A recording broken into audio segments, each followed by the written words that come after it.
Working on that Merc trim motor. Turned the comm, cut the mica back. Looks good.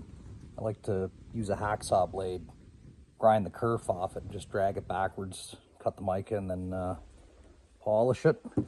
We got one coil rusted off a brush spring, but I think there's enough tension left in that. The other one's kind of okay.